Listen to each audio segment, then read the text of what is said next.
Hello, Shotgun Squirrel here, and welcome to my review of The Gardens Between. If you watch the series, you'll have heard me gushing over how much I like this game, but I thought I would try and put a more critical eye to the game and actually talk through my thoughts and opinions. First off, let's explain what the game is. The Gardens Between is a single-player puzzle game made by the Voxel Agents, and was released on the 20th September 2018 for consoles and PC. I played the game on the Xbox One, and so I can only comment on that version of the game. Now, a single player puzzle game isn't particularly descriptive, so for those of you who haven't played it or watched my series, I'll explain how the game works. The game is split up into multiple levels. Each level has a simple goal of finding a power source somewhere in the level and getting it to an altar at the end. To do this, you have three controls: right, to move both the characters and time forward, left, to move the characters and time backward, and A, to interact with things throughout the level. Time manipulation is the main focus of the game, with the puzzles centered around reordering time to get past various obstacles. When I review a game, I like to review its three main focuses, because not all games have the same goals, therefore they shouldn't all be reviewed the same way. I believe The Gardens Between is focused on puzzles, aesthetics, and story, which I will review in turn now. The puzzle design in The Gardens Between is fantastic. I mean, there is no other way to put it. Almost every level has a completely different puzzle than the ones previously. Sure, there are repeating mechanics, like bridges made of light or light-stealing flowers, but the puzzles as a whole are different. And the levels that don't have entirely different designs still manage to build upon what you've learnt previously, utilising those tools and skills and then adding something else for you to contend with. I can say, for certain, that I never felt bored, because almost every level was fresh with a new challenge to think around. That being said, there are a couple of downsides to this. First off, by having a variety of puzzles, you leave yourself open to a wonky difficulty curve.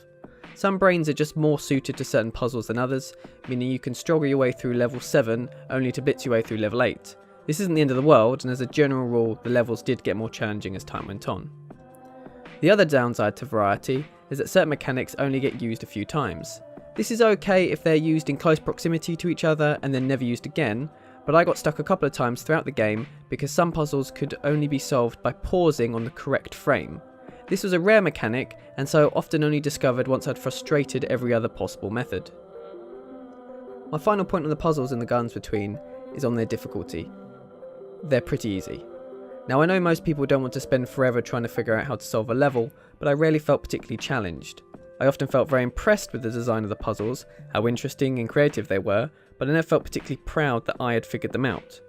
I got stuck a couple of times, but it was usually because of that rare mechanic, and when I did get stuck, a little trial and error managed to get me out of it.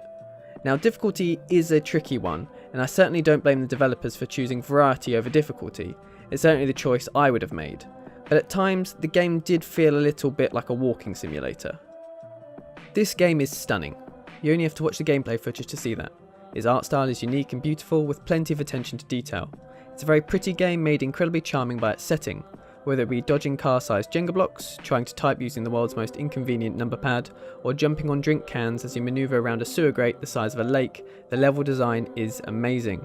Each world is creative and full of childlike awe. It was also a great decision to have the player not actually exist within the level, but instead float above them, letting you appreciate the scale, wonder, and uniqueness of each one. I'll be honest, I'm not sure how to critique this game's appearance. All the visuals are well designed and clearly distinguishable, and do exactly what you want. There's only one time I can remember seeing a visual error, but no game is perfect. If I'm honest, I could have been silent for this section and just let the game do the talking for me, because it is beautiful. The story in The Gardens Between is not like your typical game story. It's not told through cutscenes or text, it's told through the actions and the dioramas. Without spoiling too much, the story is about two friends, Arena and Friend, although the game never tells you his name, reminiscing about their past experiences together. Each level is not just a random diorama, they each represent a part of a memory the two friends share. When you complete a series of dioramas, they all come together and build a snapshot of their friendship. It is beautifully done and really helps you fall in love with these characters. It's not just the memories and dioramas that tell the story though. Throughout the game, the story is being woven by Arena and Friend's behaviour and interactions.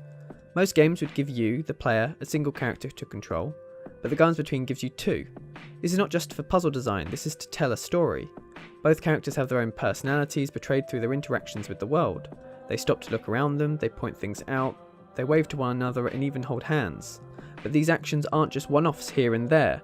From the moment the characters are on screen until the start of the credits, they have two distinctive personalities.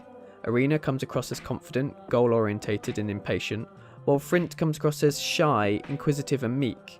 You get these clear characters without any dialogue, purely from their interactions with each other and the world. Now obviously there is some level of puzzle design involved. For the puzzle to work, the character that can pick up the lantern must be in front of the character that can activate the artifacts. But if that's all that was needed, they could have made them both walk uniformly at the same speed, with them both starting at the right point. Instead they walk at different speeds, stop and interact with different things, choose different routes and overtake one another naturally. The getting from point A to point B is basic puzzle design. How they get there is the story. I love this game. I think it's fantastic and I'm so glad I got to play it, and I really hope you do too. It was great fun, incredibly relaxing and just gorgeous to look at. But, and it's quite a big but, I got to play it for free as it's currently included on the Xbox Game Pass. Great for people with the Game Pass, but not so great for everyone else, as from looking at the pricing, it currently goes somewhere between £15 to £20 depending on what platform you buy it for and where. At that price I just can't recommend it. The game's too short, it took me roughly 2 hours to complete it, and I just can't recommend it at that price with that little gameplay. Now I know quality over quantity and all that, but it just seems too steep to me. The work and love that has gone into this game is incredible, and I do not dispute that those 2 hours were very much enjoyed, but they were not worth 20 quid. If you have the Game Pass, or you can get your hands on the Gardens Between when it's £5, £7, maybe even £10, I would recommend it. The game is amazing. Shotgun Squirrel out.